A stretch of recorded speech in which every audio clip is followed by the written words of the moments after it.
Então, turminha, continuando aí essa segunda parte aí, eu peço desculpa por esse break, mas então, continuando o raciocínio dos órgãos do sistema imunológico, a gente vai falar então agora dos linfonodos e de todos os outros órgãos que fazem parte do, conhecidos como secundários, tá? Do sistema nervoso central. Então, aqui a gente está apresentando para você um linfonodo, tá? Os linfonodos, eles estão amplamente distribuídos em toda a nossa estrutura corporal, desde a parte aqui do pescoço, da cabeça, até os pés, tá? Os linfonodos, eles são uma massa, um tecido parenquimatoso, né, preenchido por um tecido conhecido como tecido linfóide, do tipo linfóide, onde nele nós temos centros de germinação específicos para alguns grupos de células que vão transitar, está sempre recirculando nessa pequena estrutura, nesse órgão. Composto por uma circulação sanguínea aferente e eferente, onde a gente pode observar justamente a artéria, que é a chegada do sangue, juntamente com o sangue, trazendo todas as proteínas e tudo mais que possa estar suspenso no sangue. Esse sangue, ele é como se ele passasse por um mini processo de filtração, não é uma filtração, estou dizendo assim, entre aspas.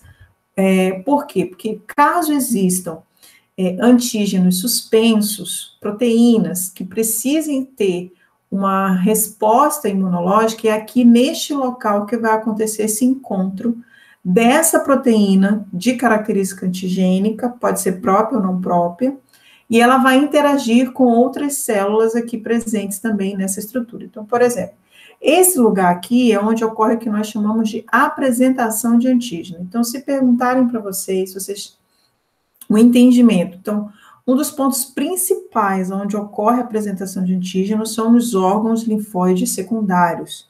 Essa é uma grande atribuição feita por eles, né? Enquanto que nos primários a gente viu, eles produzem e maturam. E nos secundários, eles têm essa grande função, que é apresentar antígenos. Então, a gente tem uma ampla rede de órgãos linfóides secundários espalhados no nosso organismo, tá? Então, aqui, esse centro de germinação, ele pode ser um centro de germinação de linfócitos, onde a gente pode ter tanto uma área de linfócitos T quanto de linfócitos B. Essa região é chamada de folículos. Se vocês tiveram histologia ou vão ter ainda, passaram pela histologia, vocês lembram, talvez devem ter visto um pouco essa estrutura.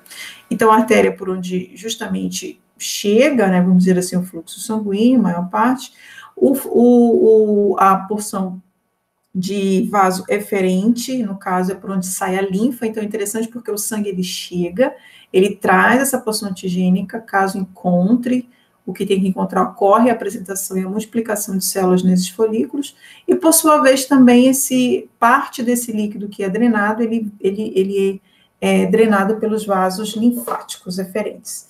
Então, o linfonodo, ele é dividido em regiões conhecidas como córtex, que geralmente essa é a região em que ocorre a apresentação e a estimulação, né, das células aqui presentes, e a região medular, que é geralmente a região onde está chegando esse fluxo sanguíneo ou esse fluxo linfático está saindo. Então, aqui a gente tem o vaso linfático aferente, que também é por onde chega uma porção de linfa, e o vaso linfático eferente, ok? Então, quando a gente avança e tenta ter uma visão um pouco histológica, isso aqui é uma lâmina, um preparado de um órgão de um animal, corado com HE, com hematoxilina e eosina, onde aqui a gente observa a cápsula, uma cápsula de tecido conjuntivo, a gente observa um pouquinho de gordura, e aqui a gente consegue ter um desenho um pouco dos folículos de germinação, tá? Então, todos esses pontinhos aqui, a imagem não está muito boa, a amplitude dela também, mas se a gente observa uns pontinhos assim azulados escuros, são núcleos de linfócitos. Ok? Então, é aqui que ocorre a apresentação de antígenos. Saindo dos linfonodos, a gente vai para uma outra estrutura que recentemente foi bem incluída nos livros, né, nessa parte como sendo um órgão que tem uma função no sistema imunológico, é o mesentério. Eu cheguei a ter o entendimento um pouco disso na minha iniciação científica, quando a gente trabalhava num projeto de pesquisa em que avaliava a septicemia, né, que a gente induzia a septicemia nos ratos, a gente perfurava esse cólon aqui, que é muito rico em bactérias, e posteriormente ao período de tratamento, com o extrato que a gente queria comparar, tudo direitinho, a gente tirava esse mesentério, isso aqui é um mesentério humano, então, assim, é bem fácil, mas de vislumbrar, parece um leque, né, se você observa aqui embaixo, bem preguiado, bem vascularizado, bem interagente com o colo, então significa dizer que tem uma troca muito grande de sangue, de fluxo nessa região, e células também migram, e dentre os experimentos que a gente fazia, a gente retirava com muito cuidado esse mesentério, abria esse mesentério numa placa de Petri, e aí a gente, então, conseguia contar, né? A gente fazia a contagem do número de macrófagos que migravam aqui para essa região, enfim, para ver o grau de ativação desses macrófagos frente a essa resposta infecciosa que a gente induziu aqui, que é a sepsemia, né? Então, o mesentério é uma estrutura muito estudada hoje, então entra no grupo dos órgãos linfóides secundários hoje, tá? Tem livros de 5, 7 anos atrás que não incluem o mesentério, né? Então, os livros mais recentes já estão incluindo o mesentério como órgão linfóide, tá? Ok? Fica a dica, então, aí.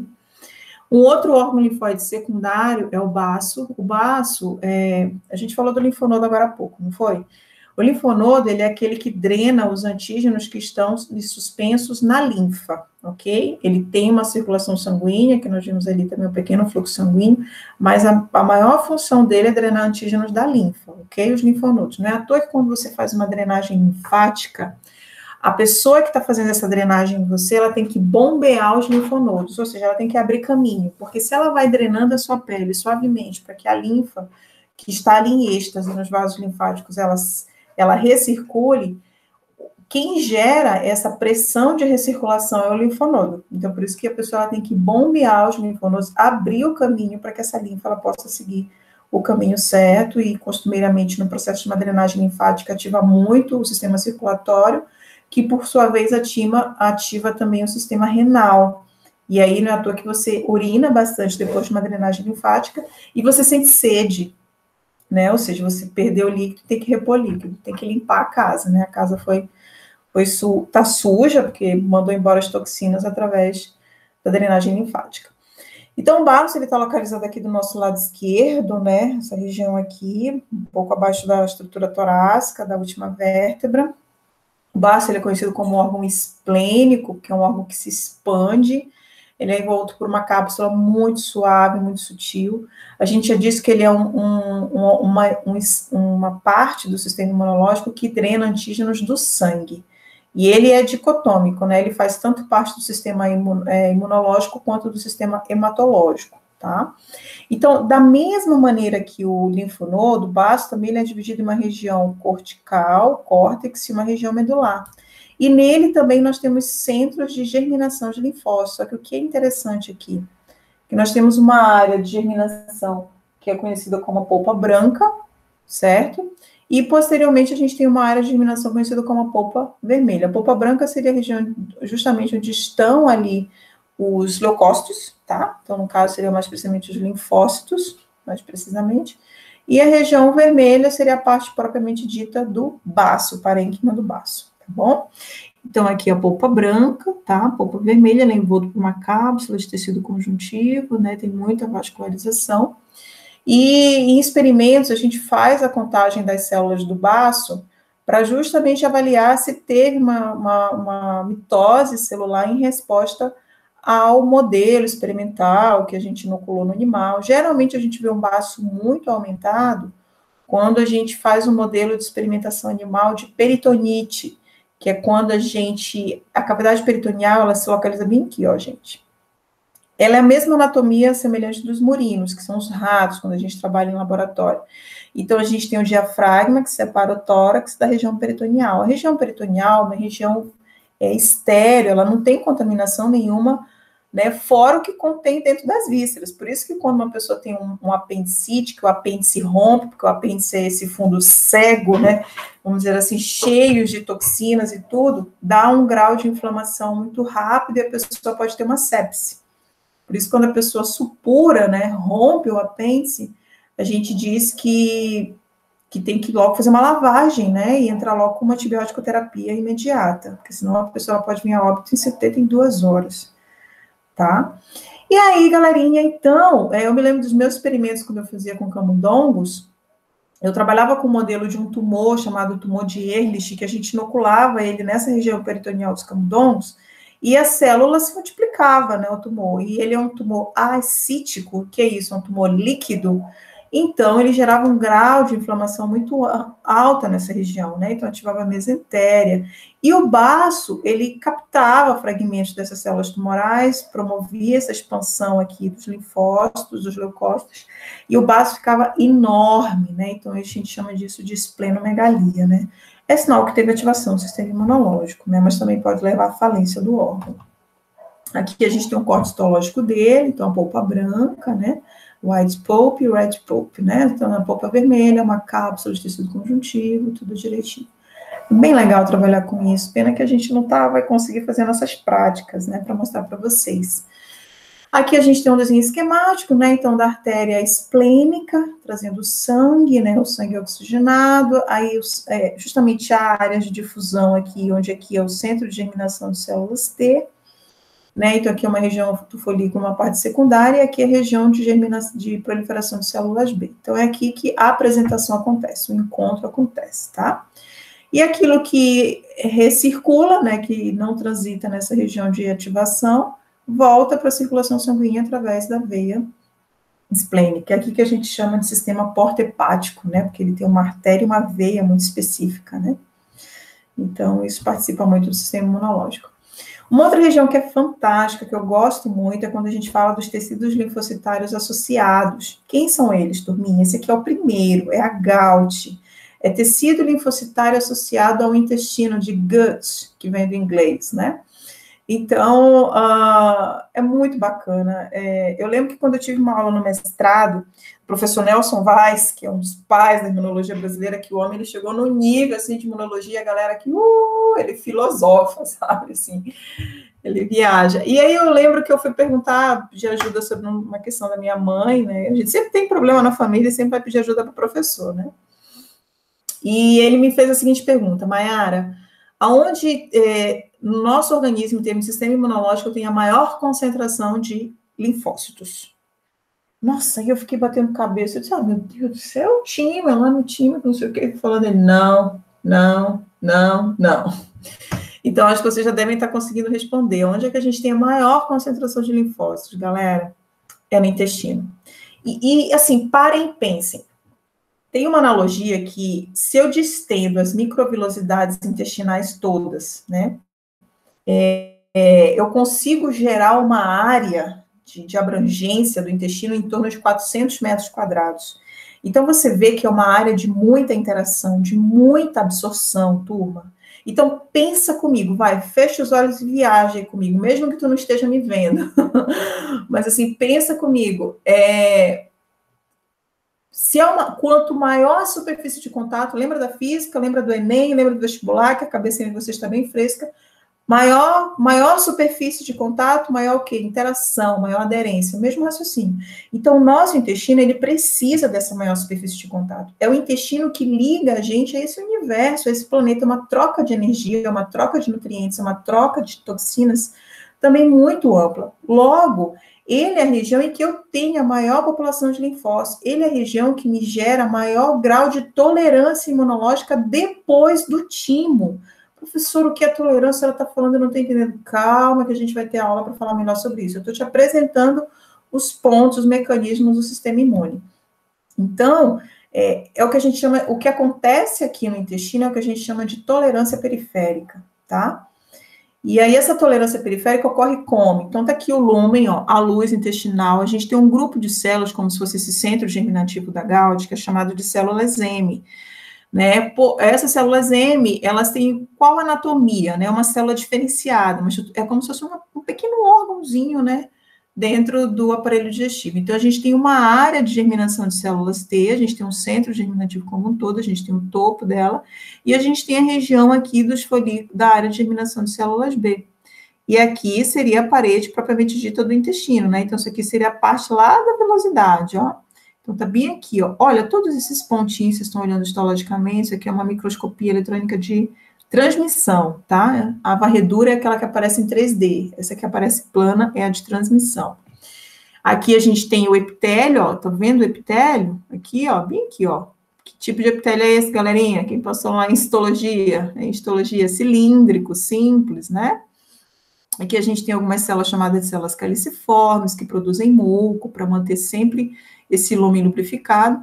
Então, imagina, tudo que passa, que é por isso que a gente fala de permeabilidade, lembra que eu te comentei? Essas células, elas têm uma permeabilidade controlada. Quando eu perco essa permeabilidade, muita coisa que não era para passar entre essas células por difusão passa. E é aqui que a gente tem justamente esse pool de linfócitos para que possa interagir com isso. E outro ponto, não é nem só o fato da permeabilidade, não. O arroz, o feijão, o amendoim, o camarão, o caranguejo, o açaí, tudo que eu como vem para cá. Por que eu não reajo a eles? Porque nesse momento aqui em que esses linfócitos interagem com esses antígenos através de uma apresentação feita por essas células M, tem um mecanismo aqui que tem que ter uma falha para que eu não possa interagir com isso. Para que eu tolere, porque senão eu não vou poder comer nada, né? Mas quando eu perco essa tolerância, aí sim, então, alguma coisa aconteceu. Mas a gente vai ver isso com calma. Eu só estou te apresentando os órgãos. Então, assim como no intestino tem uma GAUT, na parede pulmonar eu também tenho uma, chamada de BALT, né? Então, lá eu também tenho zonas de proliferação de leucócitos. Eu tenho, nas mucosas, de modo geral, a gente tem as MALTs. Então, MALT, BALT, GAUT, são órgãos linfocitários associados, ok?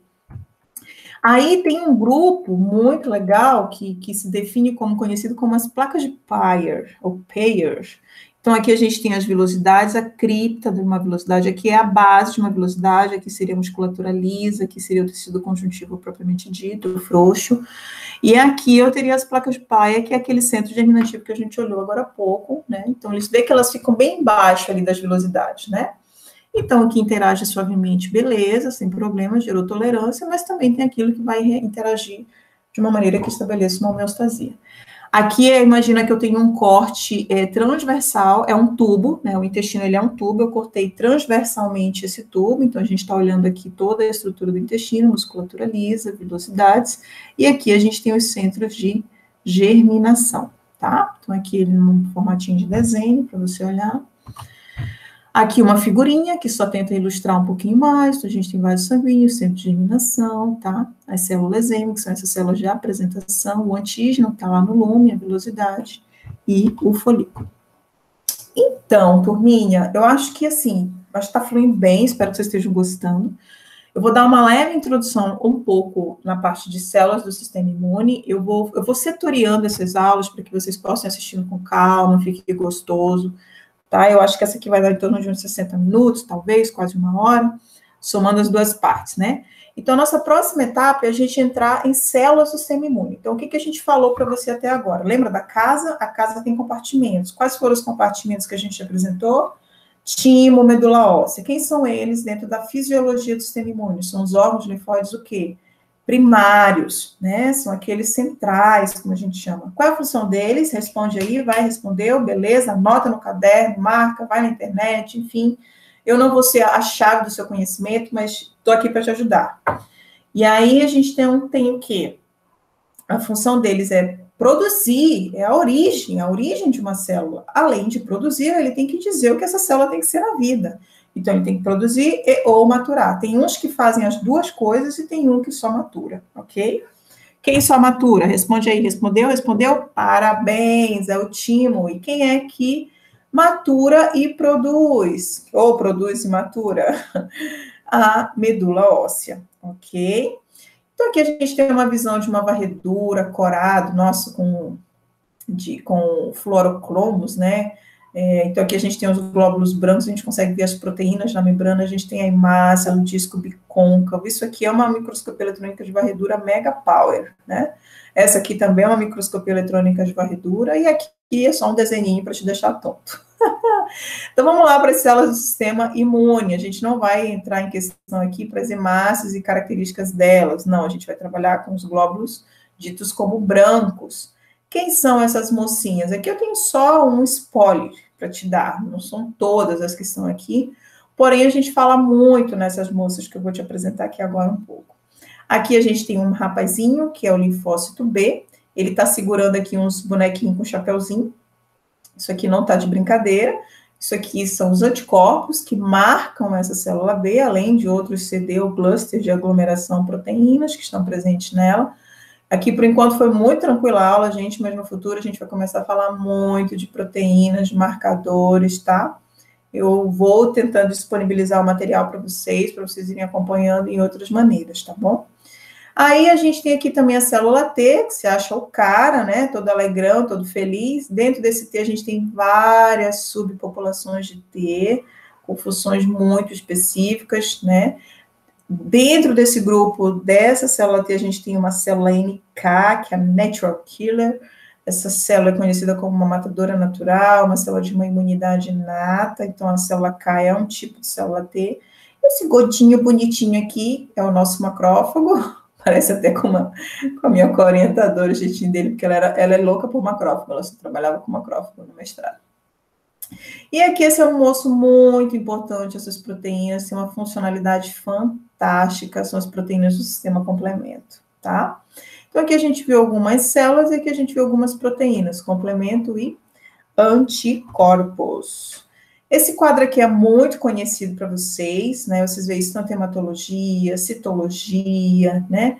A gente tenta mostrar justamente como é feita essa hematopoese já na fase adulta definitiva, porque a gente tem uma hematopoese embriológica também, onde alguns órgãos fazem essas vezes do que hoje é a medula, como na nossa vida embrionária, o fígado é responsável por produzir as nossas células sanguíneas, né? E, posteriormente, isso vai sendo migrado, polarizado para medula óssea. E hoje, estamos até hoje com a medula tendo essa função. Então, a gente tem uma célula hematopoética, uma stem cell, né, uma célula própria, de renovação própria, ela se autorrenova, que bênção, né? Então, essa célula, ela polariza, dependendo do estímulo do microambiente ao seu redor, para um grupo de progenitores linfóides comum, ou progenitores mieloides, tá? Quando a gente fala em progenitores linfóides, a gente fala especificamente das células B, células T e as células natural killer, que é um tipo de célula T, tá? Então, fica nesse grupo de linfócitos, né? À toa que o nome já fala linfóide. Quando a gente vai para o progenitor mieloide comum, a gente está falando, então, de um grupo que não interessa para a gente aqui nesse momento, que são os eritrócitos, isso aí vocês vão estudar em hematologia, os megacariócitos também, que são geradores de plaqueta, mas o que interessa a gente aqui é a porção granulosa. Essa aqui seria a porção agranular e essa seria a porção granulosa. Então, a gente tem a unidade formadora de colônia de basófilos, a unidade formadora de colônia de eosinófilos e a unidade formadora de colônia de granulócitos monócitos. Então, basófilos aqui, né, polarizam para basófilos, se maturam, essa célula é maturada na medula óssea, o eosinófilo também é maturado na medula óssea, os neutrófilos também são maturados na medula óssea, e os monócitos, eles saem na forma de monócito da medula, e quando eles migram para o tecido, eles se convertem em macrófagos, ok? Então, esse quadro aqui, ele só amplia um pouco do que nós vimos agora quando a gente entra para a parte tecidual, tá? Então, quando a gente está na parte tecidual, quando a célula está na sua fase efetora, uma célula B, quando ela está na sua fase efetora, por exemplo, ela está no estado plasmócito, ok? E a célula T, ela não tem um estado, ela simplesmente é célula T, mas ela aumenta o volume citoplasmático dela, se você observar isso. Espero que vocês lembrem isso um pouco de citologia, porque quanto mais uma célula trabalha, mais ela tem que dispensar o que, gente? Qual é a organela de energia da célula? Mitocôndria. E o que a mitocôndria ali ajuda, auxilia a produzir? ATP. Mas para isso também a gente precisa de ferro naquele mecanismo. Então, a pessoa que está num quadro anêmico prejudica todo esse processo de resposta imune. A gente precisa de zinco, então prejudica todo esse fato. O zinco, as pessoas hoje estão quase todo mundo com falta de zinco. Então, o sistema imunológico cai lá para as cucuias. Por quê? Porque o zinco, ele é um cofator, ele é um oligoelemento muito importante nessa estabilização das células imunológicas, na resposta delas, né? Nessa atividade delas. Aqui a gente tem o mastócito, que é uma célula extremamente residente no tecido, principalmente ao redor de mucosas e vasos sanguíneos. E aqui a gente tem o nosso queridinho macrófago. Aqui também teria um percussor desconhecido para as células de Langerhans, as células dendríticas, tá? Então, a gente tem essa classe dos glóbulos brancos, ou leucócitos, certo? Então, aqui a gente tem as células, um grupinho delas, a gente não vai entrar em detalhes, assim, sobre a função, mas isso aqui seria uma célula fagocítica, linfócito seria uma célula de apresentação de antígeno, de reconhecimento, de ativação celular, de mitose, de recrutamento celular, tá bom? O neutrófilo é uma célula de um tempo de vida muito curto, que responde rapidamente a infecções bacterianas ou fúngicas, é a causadora do pus, quando a gente tem alguma enfermidade. O eose responde muito a respostas alérgicas e também a eumintos. É fantástico ver o mecanismo de ação de eosinófilo. Eu tenho um vídeo aqui, eu vou postar esse vídeo. Me lembrem, tá? Se eu não postar, mas me lembrem nos grupos o vídeo do eosinófilo. Falei assim, professora, manda o vídeo do eosinófilo, que aí eu mando para vocês. Basófilo, né, que tem menos de 1% que circula de basófilo na nossa circulação sanguínea. Muitos estudos associam ele como auxiliador das respostas alérgicas, tá? Junto com o mastócito. E aí o nosso macrófago aqui, aí aqui é o monócito e agora é o macrófago quando é o monócito ativado, né? E aqui é o que não nos pertence nesta ossada aqui que vamos estudar. Aqui é muito comum você pesquisar essas células no esfregaço sanguíneo. Na prática nossa, a gente faz isso, a gente conta essas células, a gente conta o que a gente chama, o que a gente faz de contagem diferencial, o próprio nome já fala, é diferenciar pela morfologia da cromatina, cada uma delas, né? Também pelos grânulos presentes no citoplasma ou não. Então, tem uma área adequada que a gente faz essa contagem, quando as hemácias elas não ficam muito sobrepostas. Eu espero que a gente consiga ter nossas práticas logo no tempo oportuno, né? Mas, enquanto isso, vamos estudando, tá bom? Mas aí o esfregaço é o momento que a gente faz isso, a gente, né, coleta um pouquinho de sangue de vocês, prepara as lâminas. Tem lâminas prontas, tem outras que eu peço para vocês prepararem, para vocês irem aprendendo, tá? Aqui tem um pouco da função de cada um, que a gente já comentou um pouquinho com vocês, tá bom? Acho que não tinha no slide anterior o mastócito, que libera histamina, né, uma substância muito vasoativa, um componente já pré-formado. Existem algumas dessas células também que têm grânulos de perfurina, que são proteínas que o próprio nome já fala, perfuram a membrana do parasito, o eosinófilo libera essas perfurinas, um exemplo disso. E a célula NK, que também libera a perfurina aqui, ó, como promove morte de uma célula-alvo, tá bom? Aqui a gente tem alguns tipos de análises dessas células, tá bom? Para você conseguir diferenciar. Isso aqui é um desenho, ok? Então, por exemplo, a gente vai te falar aqui de um grupo de células dentro do sistema imune que eu digo que é a elite, é a tropa de elite do sistema imunológico. E elas não podem pedir para sair, tá bom? Então, aqui a gente tem a célula dendrítica, o macrófago e o linfócito B. Se eu pergunto para vocês, dentro de todas as células que a gente apresentou, né, um pouco do sistema imunológico, quem são as células apresentadoras de antígeno profissionais? O que significa isso, professora? Que tem aquelas que são top da galáxia, estudaram bastante para isso. Mas não significa dizer que todas as outras células do nosso organismo não apresentem antígeno. Todas as outras células apresentam, com exceção da hemácia, que não tem núcleo. Só que o quadro de apresentação delas não é um quadro que gera uma resposta imunológica, ok? É um quadro de apresentação porque as células precisam interagir umas com as outras. Se não tiver interação, tem morte. Porém, aquelas que são propulsoras, vamos dizer assim, de uma resposta imune, são as células apresentadoras profissionais. Quem são elas? Células dendríticas, macrófagos e linfócitos B, tá? Então, aqui você pode ver a célula dendrítica, ela é muito delgado o citoplasma dela, tem pouca massa citoplasmática, uma célula que justamente ela precisa estar entre tecidos. Tem alguns autores que chamam até de células intersticiais, né? Porque elas têm que se espremer para estar naquela massa tecidual ali. O macrófago, ele só está macrófago literalmente quando ele está no tecido, lembra? Quando ele é na circulação sanguínea, ele é monócito. O macrófago, ele passa por um quadro que a gente fala assim, quando ele tem que fagocitar alguma coisa, esse quadro de fagocitose dele a gente chama de espraiamento. Que é isso? É tipo um ovo frito, assim, quando você joga na frigideira, que ele vai se abrindo toda ali a parte da clara, é mais ou menos assim. Eu brinco, quando eu estava na aula física com os alunos, eles morriam de rir. Se eu botasse o macrófago agora em cima do seu computador, do seu celular, e onde você está agora, não sei onde é que tu está, menino ou menina, mas se eu coloco o macrófago em cima, ele vai querer fagocitar o teu celular, ele vai querer fagocitar o computador, né? Então, assim, ele é tarado por fagocitose, a gente chama isso de espraiamento. Então, isso é um teste que, se a gente for ler em artigos científicos, tem lá. Então, quanto mais espraiado, quanto maior o percentual de espraiamento de um macrófago, mais ativado ele está, tá bom? E aqui a gente tem o linfócito B, que na superfície dele ele tem essas mocinhas aqui que parecem um Y, que são as imunoglobulinas. Então, a imunoglobulina, ela é um marcador, ela é um receptor do linfócito B, tá? Aqui é um desenhinho.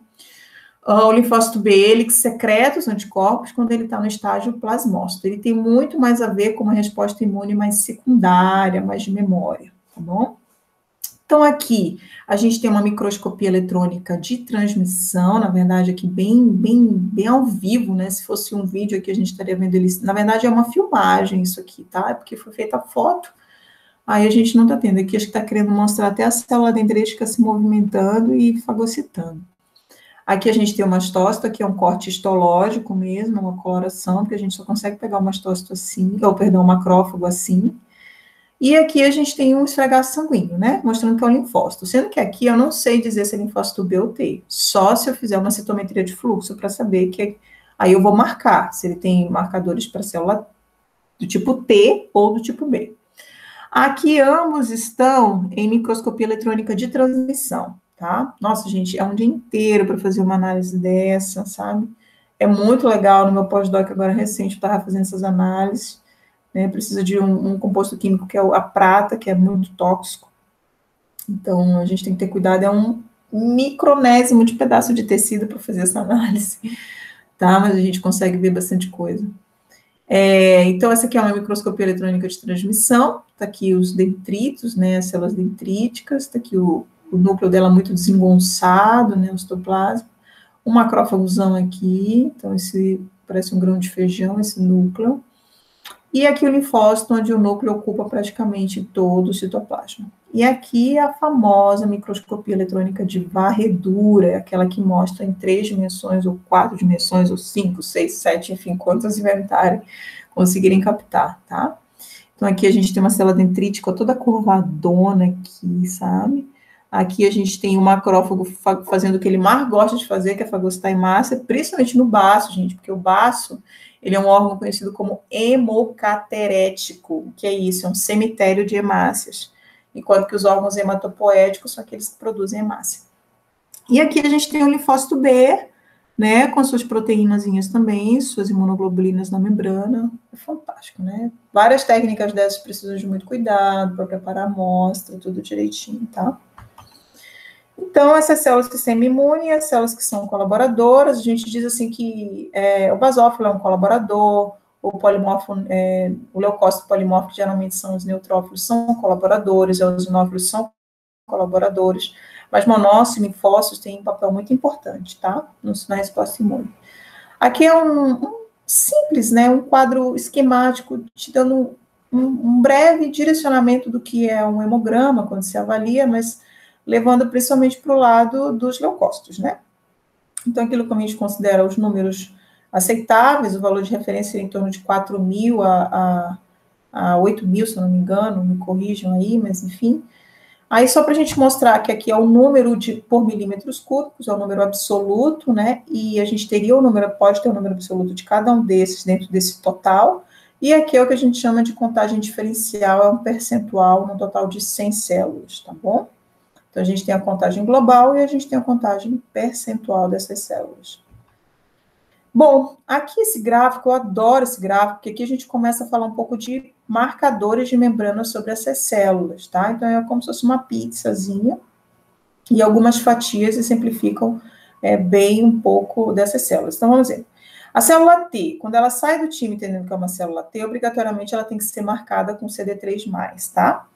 Beleza, mas dentro desse grupo de células T, CD3+, opa, engasgou, eu posso ter uma CD3 do tipo CD8 positiva, ou posso ter uma CD4 positiva. E também posso ter um grupo CD4 e CD8 negativo, estão vendo?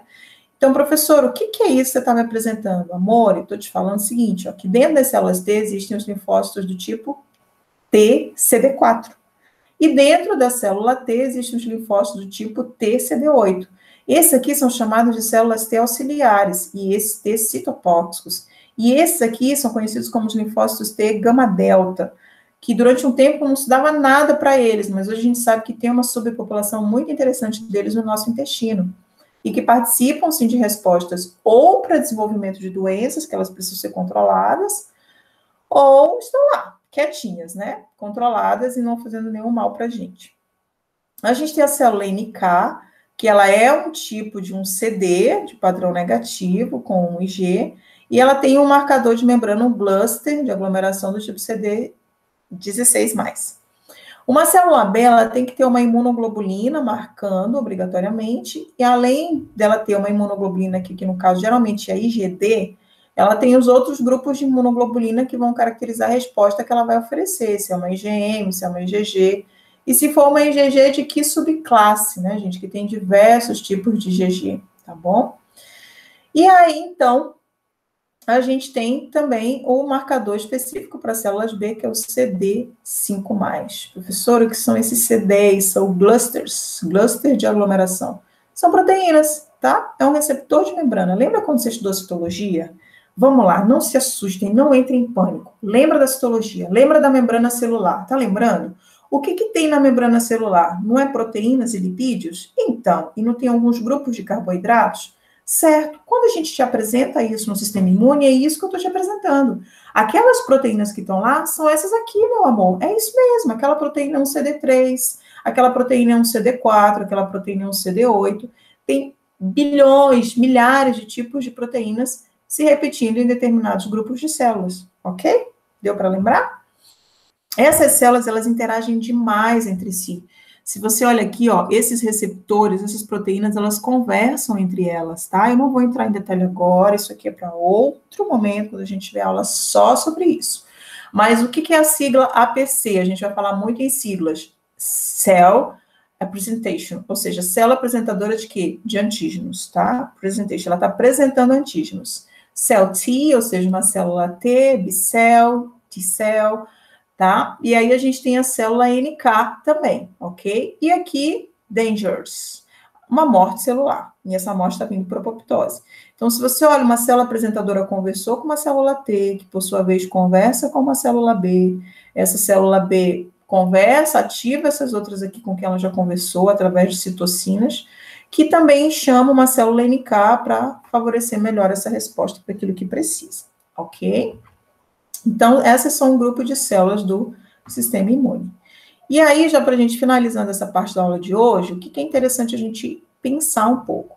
Essas células têm receptores, lembra que eu falei? Então, vamos comentar um pouquinho sobre cada um deles. Por volta de 1960, a atividade dos linfócitos era totalmente desconhecida, não servia para nada, era só macrófago, era só neutrófilo, né, que bombava. Porém, linfócitos T e B eram essencialmente, eles julgavam como essencialmente inativos até entrar em contato com os antígenos, que eram sempre externos. Desculpa aqui, gente, pelos erros de português, mas o que se imaginava é isso, né, que a célula B e a célula T, elas não tinham atividade nenhuma, elas são inativas, mas que, de fato, isso é verdade, isso é comprovado, que elas se tornam células ativas quando elas entram em contato com os antígenos. Agora, deixa eu falar uma coisa, não é só antígeno externo, tá? É o próprio antígeno também que nós temos no nosso organismo. Então, quando a gente fala em linfócito B e T, eles apresentam receptores para antígenos, tá, gente? Eles precisam, porque assim, quem apresenta para eles? Quem apresenta é aquela célula que eu te falei, aquela apresentadora de antígeno. Ou é uma célula dendrítica, ou é uma macrófago, ou é um linfócito B. Professora, mas como é que eles apresentam? Calma, criatura, a gente vai ter uma aula só para te mostrar o mecanismo de apresentação de antígeno. Te acalma, porque se eu for falar isso agora, vai confundir talvez a cabeça de uns, e aqueles que já sabem, ótimo, me ajudem, colaborem, que assim é melhor. Mas então, uma coisa eu te digo, eles têm que ter receptores na membrana, tá? Para que eles possam ver esse antígeno que foi processado por essas células e assim, então, interagir e apresentar para eles, tá bom? Então, quem é o receptor de uma célula B? Grava isso, é uma imunoglobulina, tá? E como é o nome desse receptor da célula B? É o BCR. E um outro ponto, então vamos lá. Quem é o receptor de uma célula B? Uma imunoglobulina. Como é o nome dele? BCR. E agora a próxima pergunta para fechar. Ele é secretado ou é fixo? Ele é fixo, tá? Quando a gente vai para o receptor de uma célula T, é tudo o contrário do que a gente viu de uma B. Não é uma imunoglobulina, tá? É uma proteína específica da célula T. Ele não é fixo, ou seja, ele é secretado, e o nome dele é receptor de célula T. E o que é legal é que é uma molécula muito distinta, né? Composta por cadeias polipeptídicas, 2 cadeias de polipeptídeo. Geralmente a gente chama de cadeia alfa e cadeia beta. Tá bom? E aí, então, o que é interessante, assim, é que cada receptor se liga a um diferente determinante antigênico, tá bom? Cada célula apresenta apenas uma especificidade. Eu ainda vou conseguir fazer esses mecanismos para desenhar para vocês as coisas, mas assim, imagina que aqui eu tenho essa célula T e que aqui eu estou desenhando um xizinho, tá? Esse é um receptor TCR-X. E aqui eu estou desenhando uma bolinha, vai, desenha aí comigo, pega um caderno e desenha aí para te acompanhar o raciocínio. Aí aqui é X, aqui é bolinha, e aqui é quadrado. O que que significa? Isso aqui é uma célula T que tem X, bolinha e quadrado. Se eu fizesse uma outra célula T aqui embaixo e colocasse X, se eu fizesse uma outra célula T e colocasse bolinha, e se eu fizesse uma outra célula T e colocasse quadrado. Dessas 4 alternativas, qual é a correta? Na verdade, tem uma só errada, tá? É isso que eu digo, tem uma errada. Qual seria a uma errada? Essa primeira que eu te desenhei, em que ela é X, em que ela é quadrada, em que ela é bolinha. É isso que isso aqui embaixo está querendo dizer. Ela só pode ter um receptor antigênico, ela não pode ter uma variabilidade de tipo de receptores de antígeno. Então, quem seriam as corretas? Seria aquela célula que tem xizinho, seria aquela célula que tem bolinha, e seria aquela célula que tem quadrado. Espero que tenha dado para entender. E aí a gente observa um pouco como são esses receptores dos linfócitos. Então, o BCR é o receptor de um linfócito B, o TCR é um receptor de uma célula T, o BCR é uma imunoglobulina, ele tem o desenho de uma imunoglobulina, ele tem a chain, a cadeia pesada, ele tem a cadeia leve, ele tem a porção FAB, que é a porção variante, mas se acalma, que a gente vai ter uma aula para explicar isso. Ele tem a porção FC, que é a porção constante, que se liga ao receptor de alta afinidade de uma célula. E ele tem o receptor TCR, e aí aqui a gente vê a diferença de um BCR para o TCR. Olha aí, galerinha, você tá vendo? Secretado, fixo, imunoglobulina, uma cadeia polipeptídica. Mas ambos têm sítio de ligação ao antígeno, ok? E aí a gente tem algumas populações desses linfócitos, a gente já viu isso aqui um pouco. Aqui a gente está querendo entender um pouquinho como essas células se apresentam. Tá bom? Como é que elas trabalham? Então, lá naquele precursor linfóide comum, eu migrei, eu polarizei para uma célula T ou para uma célula B. Aqui, uma célula B, quando ela está ativada, ela produz anticorpos, ela se chama de quê? Plasmócito. Uma célula T, ela pode ser do tipo TH ou do tipo TC. O TH é o T auxiliar, é o TCD4, e o TC é o T citotóxico, é o TCD8.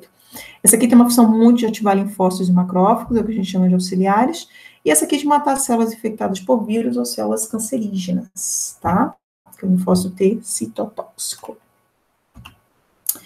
Eu acho que eu vou parar com vocês por aqui hoje, para não confundir um pouco a cabeça de vocês, mas eu vou deixar nesse slide aqui, para a gente lembrar que a gente parou em recirculação de linfócitos, tá? Porque aí, quando a gente for para o próximo tópico de aula, eu falo dessa recirculação, e aí a gente já entra também um pouco já na imunidade inata e na imunidade adaptativa, tá bom? Eu espero que vocês tenham gostado, me dei dicas aí para melhorar, eu quero fazer bem legal mesmo, se depender de mim eu quero virar uma youtuber, tá bom? Eu quero aprender a colocar vídeos, tarjinhas, coisas engraçadas, para a gente interagir. Eu gosto muito de uma aula ao vivo, né? Se a gente um dia também puder fazer aula ao vivo, gente, vamos lá para a gente conversar e tudo mais. Mas fiquem com Deus, graça e a paz, e até a nossa próxima aula aqui gravadinha, tá bom? Abraços, fiquem com Deus.